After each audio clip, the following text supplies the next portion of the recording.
Hey guys, I'm Natalia Estramera and I'm a sophomore, and today I'm going to be talking about the techniques of neutralization. The techniques of neutralization were brought up by Gresham, Sykes, and David Mata, who agreed with another author named Sutherland, who felt that criminal behavior was learned.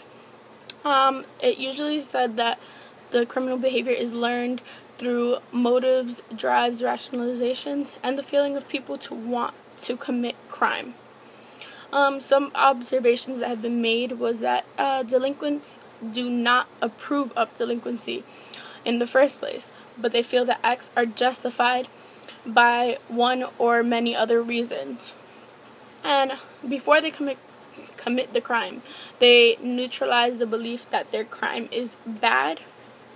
And the way they neutralize it is through using some of the techniques of neutralization. And these are the denial of responsibility, denial of the victim, denial of injury, condemnation of condemners, and the appeal to higher loyalties. And I'll explain further on what those are. The definition of what techniques of neutralization are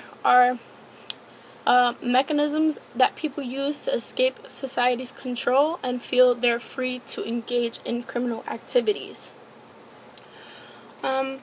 Delinquents only commit crimes under circumstances after it is neutralized. So what this means is that after they feel that their crime isn't really bad, they then commit the crime.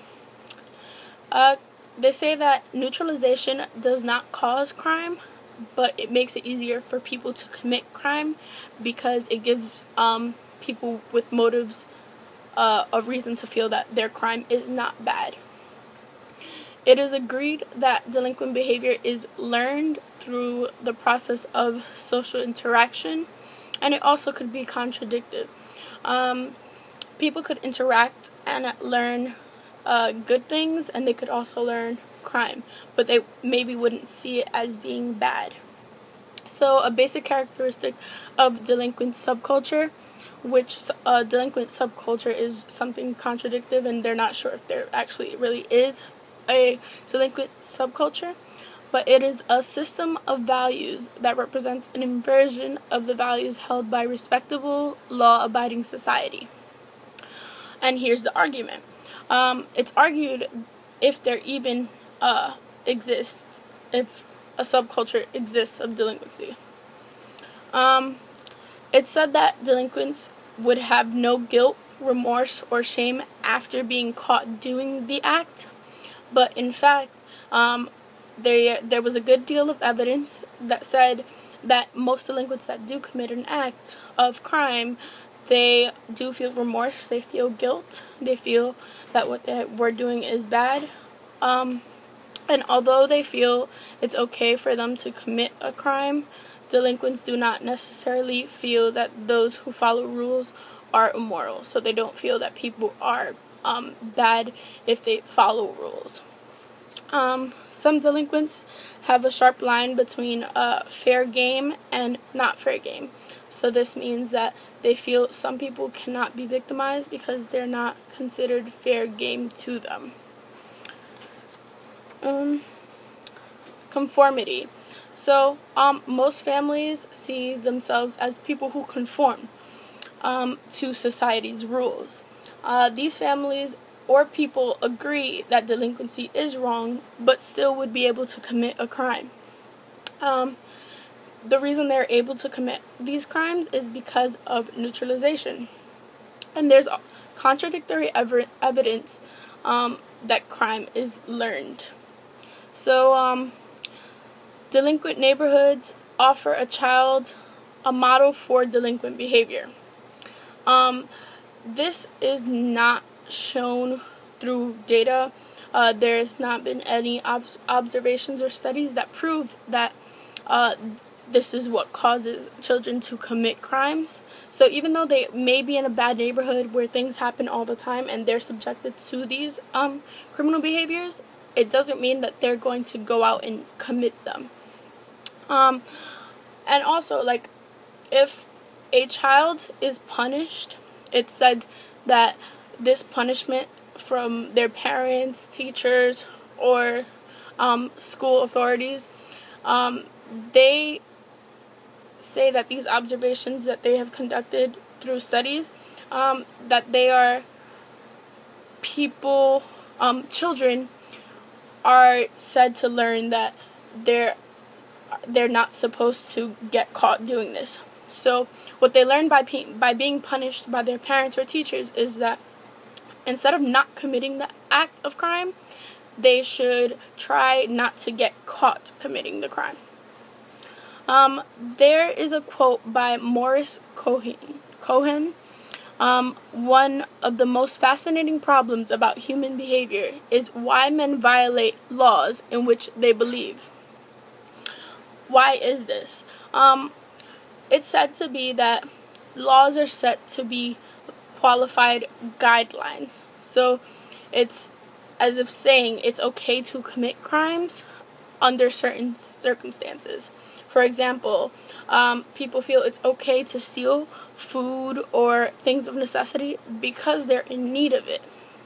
And that's one of the things that is, people see it as qualified guidelines of why they can commit crimes. There's also some flexibility in that, because an individual can feel that he can avoid moral culpability for their crime if they can prove their criminal intent. There was no criminal intent. So their excuse could be they did not feel it was wrong for them to commit this crime. So most of their justifications are seen as rationalizations. We're going to talk about the denial of responsibility, which is one of the neutralizations. Justice Holmes said, a dog distinguishes between being stumbled over and being kicked.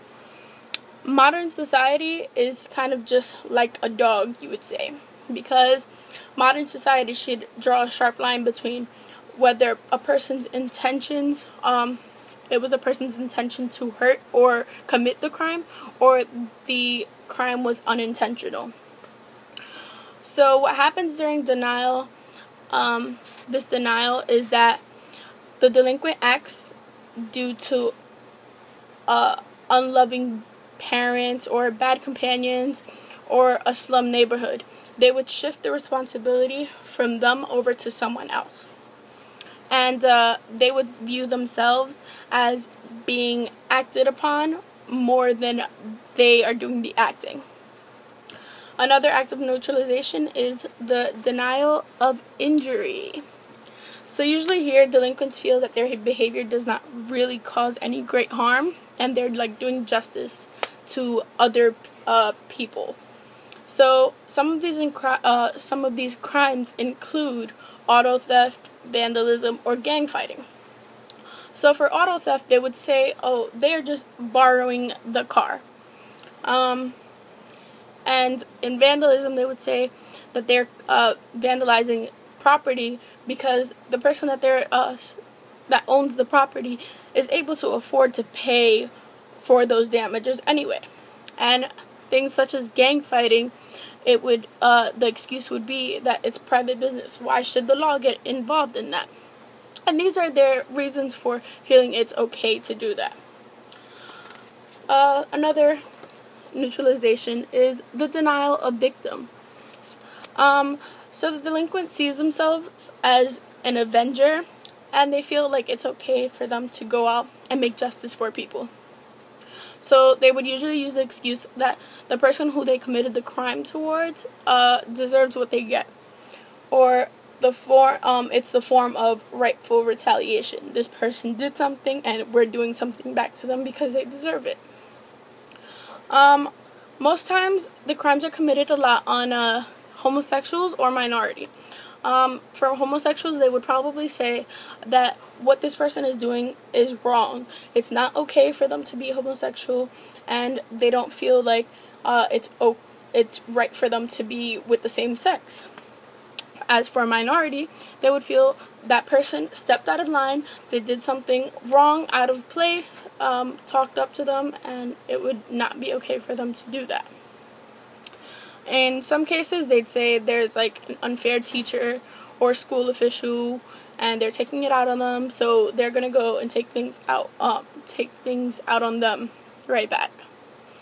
And most of these things happen when they cause damage to property. It's mostly property and not actual victims.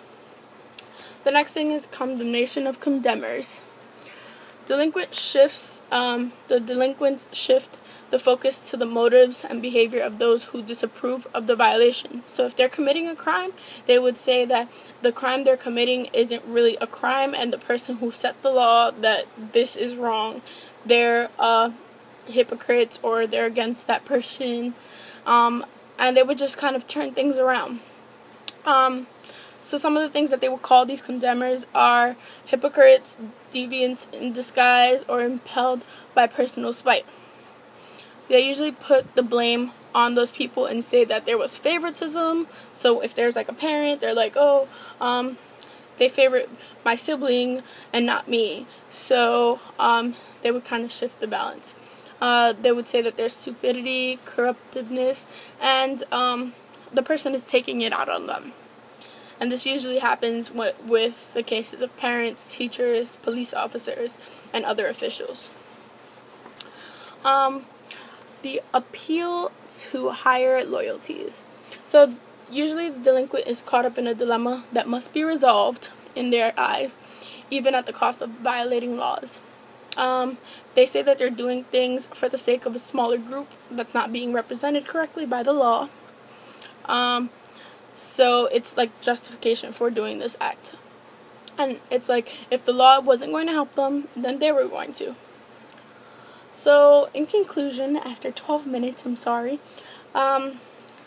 the conclusion that these authors made was that the techniques of neutralization make avoiding laws easier, and it's the reason that most delinquency occurs, because people feel that they can commit them because it is all right for them to commit them, and there's always a reason behind them committing it. Well, that's it. I hope you enjoyed it. Thank you.